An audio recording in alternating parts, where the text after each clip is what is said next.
In Assassin's Creed, the assassins have a lot of traditions. The leap of faith, the removal of their ring finger, and the tenets are just some examples. However, there is one tradition that never really gets 100% explained in the games, and that is the dipping of the feather in the blood of a target. Many assassins do this. Altaïr, Basim, Bayek, Jacob, Evie, and Aya are just some examples. And while later assassins believe they understand where this tradition comes from, the truth is far more personal and tragic than most of the Brotherhood actually realizes. Before we start, if you enjoy Assassin's Creed content and deep dives, be sure to leave a like and subscribe. It lets me know to keep making videos like this. Alright, with that being said, let's get right into it.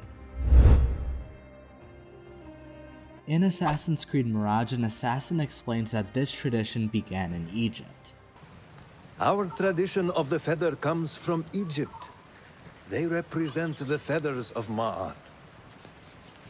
The feathers of the heron were dipped in the blood of the targets. These would be left for the Lord of the Duat to judge.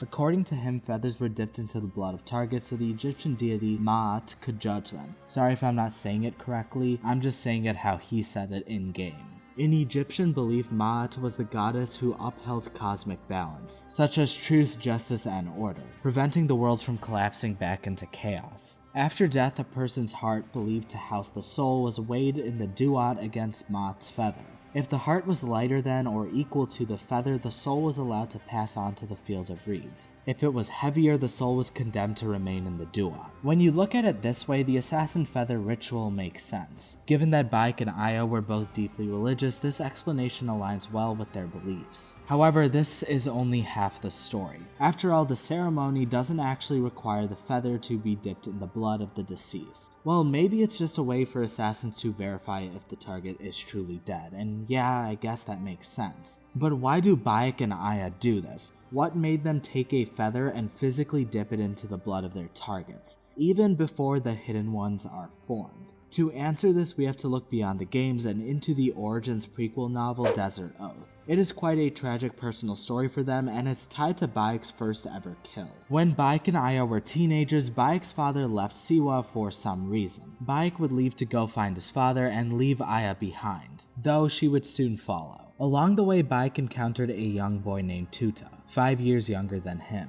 Bayek and Aya were 15, Tuta was only 10. The boy lived with his father, Paneb, who was a drunk and a thief. Paneb would often subject his son to physical abuse and use his child as another way to steal. He often forced Tuta to lead people to places where they'd be easy to rob. He also had no problem murdering people for profit, and Bayek witnessed it firsthand. Paneb would corner Bayek and another man who was a messenger. The messenger and Paneb would get into a fight, which resulted in the messenger being brutally stabbed and robbed. Paneb almost killed Bayek, but Bayek got lucky when another bystander spotted the commotion and caused the robbers to flee. Bayek was horrified, but he chose to retrieve the stolen money so he could return it to the dead man's family. A moment that sort of speaks volumes about his character even at such a young age. Bayek would sneak into their house and see Tuta in a very injured and beaten condition. Obvious to Bayek, Paneb had beaten Tuta immediately after they got home. Paneb would realize that Bayek was in the house and attack him, overpowering Bayek with his sheer size. Fortunately, Aya would arrive just in time and save Bayek by smacking Paneb in the head with a brick. Bayek would convince Tuta to come with him and flee his abusive household. They managed to escape, and the three of them would form a close bond as they continued to journey across Egypt, where Tuta was reunited with his mother and sister, family members that fled Paneb long ago. Bayek and Aya stayed with them for some time, and they were treated like family. Throughout his travels, Bayek often collected feathers, mainly for crafting arrows. Tuta, however, became fascinated by them. Like most children, he latched onto something small and meaningful. The feathers became a symbol of comfort and joy for him. And maybe some of you realize where this story is going to go. We know how Assassin's Creed is. Later, Bayek reunited with his childhood friend Kenza, who taught him more about the Magi's true purpose. Basically, she told him that a Magi's job is to safeguard Egypt itself, especially its most vulnerable people. She spoke to him of Ma'at, explaining that Ma'at's symbol was a feather. As Kenza left, Bayek pulled out the feathers he had been collecting.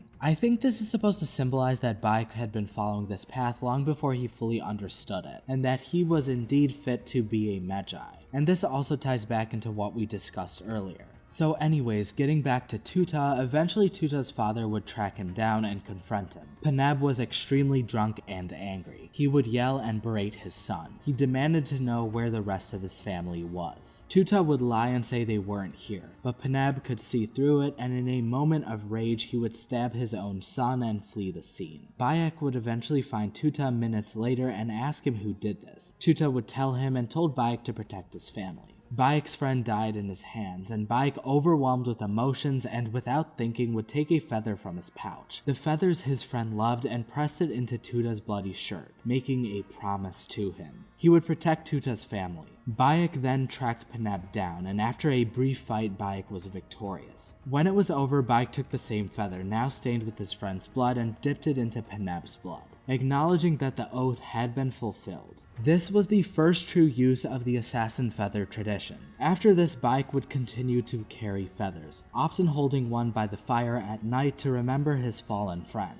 So the feather tradition isn't just about divine judgment, it's also about oaths and promises. The Brotherhood may believe the ritual began as a formal Egyptian practice, but its true origin lies in a small promise between two friends. So anyways, thanks for watching, and if you're interested in Desert Oath's full story, I have a separate video on that, and I would recommend checking out Desert Oath. It's a great cat and mouse story, and has arguably one of the best antagonists we've seen in Assassin's Creed, being Bion the Killer of Men, and he is arguably the first assassin hunter in the series. So yeah, I'd check it out. Anyways, thank you all for watching, and if there's anything you wanted to add or if I missed something, be sure to let me know in the comments. With that being said, I hope you all have a great rest of your day.